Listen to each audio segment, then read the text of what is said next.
গল্পটি শুরু হয় ভারতের মধ্যপ্রদেশের ছাঁচি এলাকায়, যেখানে একটি মেয়ে কোথাও বেড়াতে গিয়ে কিছু গুন্ডাদের কবলে পড়ে।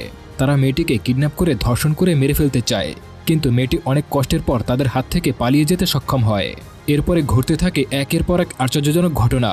অন্যদিকে মেয়েটির বয়ফ্রেন্ড মেয়েটিকে খোঁজার জন্য পুলিশের হস্তক্ষেপ নেয়।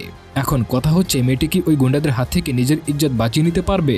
আর ওই অঞ্চলের পুলিশই বা কি করে? ছায়াগল্প আজকে আপনাদেরকে দেখাতে চলেছে যখনই বিপদে পড়বেন নিজেকে কিভাবে বাঁচিয়ে নেবেন। বিপদের সময় আপনার সঙ্গে শুধুমাত্র আপনি নিজেই। শুরু করার আগে বলে রাখি, এই ঘটনাটা কিন্তু সত্য ঘটনা অবলম্বনে তৈরি করা হয়েছে। মুভির শুরুতেই দেখা যায় একটি বাসকে কয়েকজন গুন্ডারা ঘিরে রেখেছে। তারপরে বাসের ড্রাইভারকে নামায় এবং জগলু নামের এক গুন্ডা তাকে প্রচুর মারধর করে। মারতে মারতে তাকে এক পর্যায়ে মেরেই ফেলে। এদিকে বালি আর সুখা নামের দুই গুন্ডা লোকজনদের দামি দামি জিনিস নিতে থাকে। আসলে এদের কাজই হলো যাত্রাপথে পরিবহনগুলোকে ছিনতাই করা। তখনই অপূর্বা ভয় পেয়ে ফোন নিচে পড়ে যায়। সাথে সাথে তার বয়ফ্রেন্ড সিদ্ধার্থ তাকে কল দেয়। সুখা কল রিসিভ করে হ্যালো বলে। সিদ্ধার্থ জিজ্ঞাসা করে, আপনি কে? ফোনটা অপূর্বাকে দিন। সুখা বলে, অপূর্বা এখন আমাদের সঙ্গে ব্যস্ত আছে। সিদ্ধার্থ তখন রেগে যায় আর বলে, অপূর্বাকে ছেড়ে দে, ওর যদি কিছু হয়ে যায় তো আমি তোকে ছাড়বো না। সুখা বলে, মোবাইলে তো অনেকেই হিরো হয়, যদি ক্ষমতা থাকে তো বাঁচিয়ে দেখা। অপূর্বাকে আমরা নিয়ে যাচ্ছি। তারপরে সুখা অপূর্বাকে টেনে বাস থেকে নিয়ে যেতে লাগে। অপূর্বা অন্য লোকদের কাছে হেল্প চায়, কিন্তু কেউ তাকে সাহায্য করে না। নিচে নামিয়ে অপূর্বাকে তারা তাদের গাড়ির মধ্যে ঢুকিয়ে তাদের আস্তানার দিক চলে যায়। রাস্তায় তারা অপূর্বাকে অনেক ডিস্টার্ব করতে থাকে। এদিকে ছোট নামের এই ছেলেটি সবকিছু ভিডিও করতে থাকে। সিদ্ধার্থ ফোনের লোকেশন অনুযায়ী সেখানে পৌঁছে যায়। গিয়ে দেখতে পায় পুলিশ তাদের কাজ করছে। সিদ্ধার্থ তাড়াতাড়ি অপূর্বার ফটো দেখায় আর বলে কিছু গুন্ডারা ওকে তুলে নিয়ে গেছে। পুলিশ সাথে সাথে সব চেকপোস্টে অপূর্বার ছবি পাঠিয়ে দেয়। তারপরে পুলিশ অফিসার বলে, এই পুরো এলাকায় ওই গুন্ডাদের হাত রয়েছে, আমাদেরকে খুব সাবধানে কাজ করতে হবে, তা না হলে ওরা অপূর্বার সাথে খারাপ কিছু করে ফেলতে পারে। এদিকে ওই গুন্ডাগুলো অপূর্বাকে নিয়ে একটি ফাঁকা স্থানে চলে আসে, যেখানে আশেপাশে কোনো মানুষের অস্তিত্বই নেই। এখানে তারা অপূর্বার সঙ্গে পশুর মতো আচরণ করতে শুরু করে। অপূর্বা ছটফট করতে থাকে, কিন্তু তারা সেগুলোকে উপভোগ করে। আর ছোটন সেই সবকিছু ভিডিও করতে থাকে। হঠাৎ অপূর্বার হাত লেগে মোবাইলটা নিচে পড়ে যায়। তখন ছোটন তাকে রেগে গিয়ে একটা চর মারে। অপূর্বা সাথে সাথে অজ্ঞান হয়ে মাটিতে পড়ে যায়। তাই তারা ওখান থেকে চলে যেতে চায়, কিন্তু জগলু নামের সেই লোকটা অপূর্বাকে খুব ভালো মতো দেখতেছিল আর তার পোশাকগুলো খুলতে থাকে। ঠিক এই সময় ওরা তাকে ডাক দেয় বাস থেকে আনা মালামালগুলো হিসাব করার জন্য। এই জন্য জগলু সেখানে চলে আসে। এটার হিসাব নিকাশের এক পর্যায়ে তারা খেয়াল করে ওখান থেকে একটা লোক চলে যাচ্ছে। ওরা তার কাছে যায় আর তাকে বলে, এখানে কি করছিস? লোকটি ভয় ভয় বলে, আমি একজন জ্যোতিষী, আমি যাচ্ছি পাশের গ্রামে। কিন্তু ছোটন এসে বলে, কোনো প্রমাণ রাখা যাবে না, এটাকেও বন্দি বানিয়ে ফেলো। লোকটি তখন তাদের কাছে হাত জোর করে বলে, প্লিজ আমাকে ছেড়ে দাও, আমার বাড়িতে ছোট্ট ছোট্ট বাচ্চা আছে। কিন্তু ওরা কোনো কথাই শোনে না, বরং লোকটির হাত পা বেঁধে অপূর্বার কাছে রেখে আসে। বাইরে তারা সবাই মিলে আলোচনা করছিল প্রথমে অপূর্বার কাছে কে যাবে। জগলু বলে, প্রথমে ছোকা, তারপরে যাব আমি, তারপরে যাবে বালি এবং সবশেষে যাবে ছোটন। দেখা যায় তখন অপূর্বার জ্ঞান ফিরে আসে। সে লোকটিকে চুপ থাকতে বলে। তখন ছোটন ওই রুমে প্রবেশ করে একটা বালতি নেওয়ার জন্য, কেননা পানি আনতে হবে। কিন্তু ভেতরে ঢুকতেই তার কেমন যেন সন্দেহ হয়। সে ভাবতে থাকে হয়তো অপূর্বা আগে যেখানে ছিল সেখানে নেই। এই মনোযোগ সরাতে ওই লোকটি তখন তার পা চেপে ধরে আর বলে, প্লিজ আমাকে ছেড়ে দাও, আমি কাউকে কিছু বলবো না। কিন্তু ছোটন ওকে লাথি মেরে সেখান থেকে বালতি নিয়ে চলে যায়। বাইরে জগলু বলে, আজকে মেয়েটির সঙ্গে মজমাস্তি করব, তারপরে কালকে ওকে মেরে ফেলবো, কেননা আমাদেরকে অন্য জায়গায় যেতে হবে লুট করার জন্য। এদিকে অপূর্বা লোকটির হাত পা খুলে দেয়। তারা বিপরীত পাশ দিয়ে পালানোর চেষ্টা করে। দৌড়াতে দৌড়াতে অপূর্বা ছোটনের সাথে ধাক্কা খায়। তারপরে ছোটন তাকে ধরে ফেলে এবং বলে, তোর কত বড় সাহস যে পালিয়ে যাচ্ছিস। এই বলে তাকে টানতে টানতে সেখান থেকে নিয়ে যায়। এদিকে জ্যোতিষী অন্যদিক দিয়ে পালিয়ে যেতে শুরু করে। অপূর্বা তখন ছোটনকে একটা আঁচড় দেয় এবং পালানো শুরু করে। কিন্তু একটু দূরে যাওয়ার পর ছোটন আবারও তাকে ধরে ফেলে। সৌভাগ্যবশত অপূর্বার সামনে একটা বালতি পায়, সেটা দিয়ে ছোটনকে আঘাত করে এবং রাগের বশে সে তাকে আঘাত করতে করতেই মেরে ফেলে। সে নিজেই বিশ্বাস করতে পারছে না সে কিভাবে একটা লোককে মেরে ফেলল। এই জন্য অপূর্বা খুব ভয় পেয়ে যায়। এদিকে অন্য সব গুন্ডারা ছোটনের আওয়াজ শুনে ঘরে চলে যায়। এসে দেখতে পায় ওরা দুজন পালিয়ে গেছে। তখন তারা ছোটনকে খোঁজার উদ্দেশ্যে বেরিয়ে পড়ে। ছোটনকে দেখতে পায় সে মারা গেছে। জগলু রেগে যায় আর বলে, যেভাবেই হোক ওদেরকে খুঁজে বের করতেই হবে, তারপরে আমি ওদেরকে গুলি করে মারব। এদিকে অপূর্বা লুকানোর জন্য অন্য জায়গা খুঁজতে থাকে। তখন বড় একটা পাথরে তার পা ফসকে যায় আর একটা কুয়ে পড়তে পড়তেও সে বেঁচে যায়। অন্যদিকে সেই জ্যোতিষী একটা পাইপের মধ্যে লুকিয়ে পড়ে। এই দুজনকে খুঁজতে খুঁজতে গুন্ডাগুলো ওই স্থানে চলে আসে। অপূর্বা সেটা বুঝতে পেয়ে সে খুব ভয় পেয়ে যায় আর তার মুখ আটকে রাখে যাতে কোনো শব্দ বের না হয়।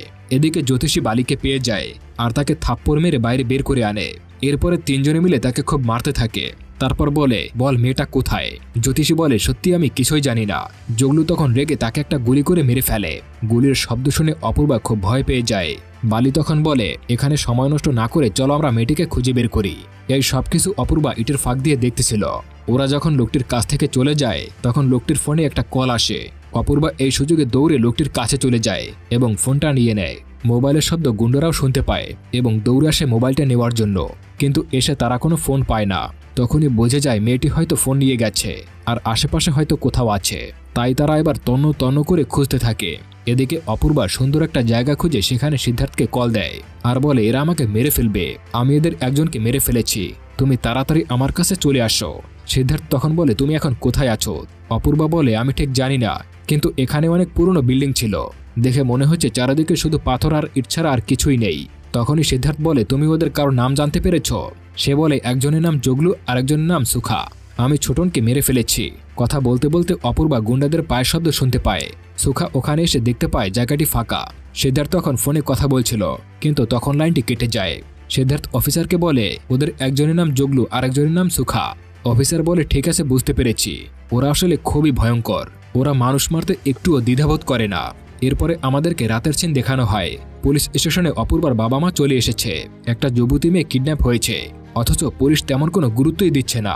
সিদ্ধার্থ বলে, আমরা ওদের লোকেশন জানি, তাও কেন আমরা খুঁজতে বের হচ্ছি না? পুলিশ অফিসার তখন বলে, ওই রকমের 50টা গ্রাম আছে এবং 36টা গ্যাং আছে, আর ওদের হাতে আমাদের থেকেও ভালো ভালো অস্ত্র আছে, আমরা কিছুই করতে পারবো না ওদের সাথে, সকাল হোক দেখা যাবে। এসব শুনে সিদ্ধার্থ রেগে যায় এবং ওখান থেকে বেরিয়ে আসে। এরপরে সে আবারও কল দেয়। অপূর্বা বলে, তুমি কোন পর্যন্ত এসেছ? পুলিশদেরকে সাথে নিয়ে এসেছ? আমি এখানে আর সহ্য করতে পারছি না, ওরা যে কোনো সময় আমাকে ধরে ফেলবে এবং মেরে ফেলবে। সিদ্ধার্থ তখন বলে, তুমি কোথায় আছো? তোমার লোকেশনটা কি আমাকে সেন্ড করতে পারবে? অপূর্বা তখন অনেক কষ্টে তার লোকেশনটা পাঠিয়ে দেয়, কিন্তু ফোনটি তখন হাত থেকে পড়ে যায়। এরপরে বালি কুয়ার পাশে চলে আসে আর অপূর্বা একদম দেয়ালের সঙ্গে লেগে যায়। বালি কুয়োর ভেতরে লাইটও মারে, কিন্তু কাউকে দেখতে পায় না। সে ওখান থেকে চলে গেলে অপূর্বা কুয়া থেকে উঠে একটা ঝোপঝাড়ে পালায় আর সে ওখানে একটা কাঁচি পায়। এদিকে সিদ্ধার্থ দেরি না করে একাই লোকেশনের দিক যেতে থাকে, কিন্তু দুঃখের বিষয় একটু পরে বালি অপূর্বাকে পেয়ে যায় আর বলে, অনেক হয়েছে, আর লুকোচুরি না। অপূর্বা তখন বলে, প্লিজ আমাকে মেরো না, তুমি যা বলবে আমি তাই করব। আর কাঁচিটা তার পেছনে রেখে তার সামনের দিক এগিয়ে যায়। বালি তখন মেনে নেয় আর বলে, ঠিক আছে। এরপরে বালি যখন তার কাছে আসে তখনই অপূর্বা তার পেটে কাঁচি ঢুকিয়ে দেয় আর লাইট নিয়ে ওখান থেকে পালিয়ে যায়। বালির চিৎকার শুনে জগলু আর সুখা সেখানে চলে আসে। জগলু বলে, একে এখনই হসপিটালে নিতে হবে।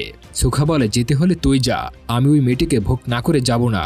এবার অপূর্বা একটা পাইপের ভেতরে লুকিয়ে পড়ে আর তার সঙ্গে যে দুর্ব্যবহার করা হয়েছে সেই সবগুলো ভাবতে থাকে। এখন তার মনে কেমন যেন একটা প্রতিশোধের আগুন জ্বলে ওঠে। তাই সে তার কাপড় ছেড়ে কুয়োর পাশে কয়েকটা চিহ্ন দেয় আর সে দূর থেকে লাইট মারে। লাইট দেখে সেখানে সুখা চলে আসে, কিন্তু সেখানে গিয়ে সে কাউকে দেখতে পায় না।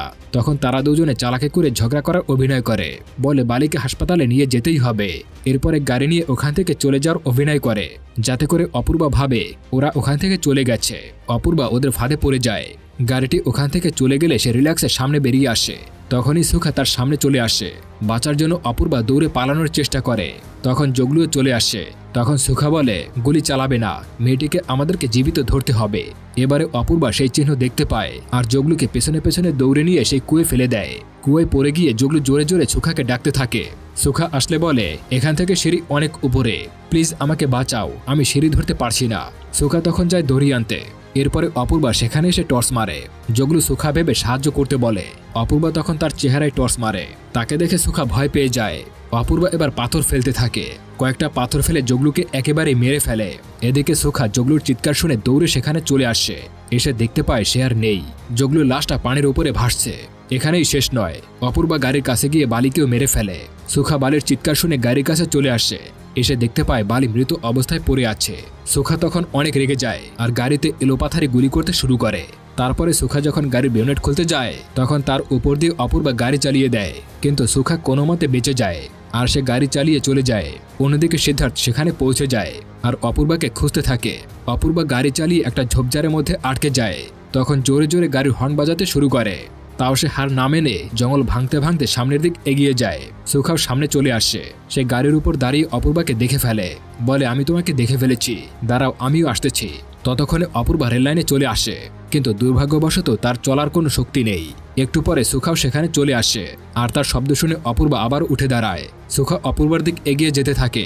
একটু পরে তারা খেয়াল করে ট্রেন আসছে। সুখা তখন একটা টানেলের ভেতরে ছিল। এর জন্য অপূর্বা তাকে প্রচুর পরিমাণে পাথর মারতে থাকে, যাতে টানেল থেকে বের না হতে পারে। কিন্তু তখনই সুখা অপূর্বাকে ধরে ফেলে আর বলে মরলে দুজনে একসাথে মরবো।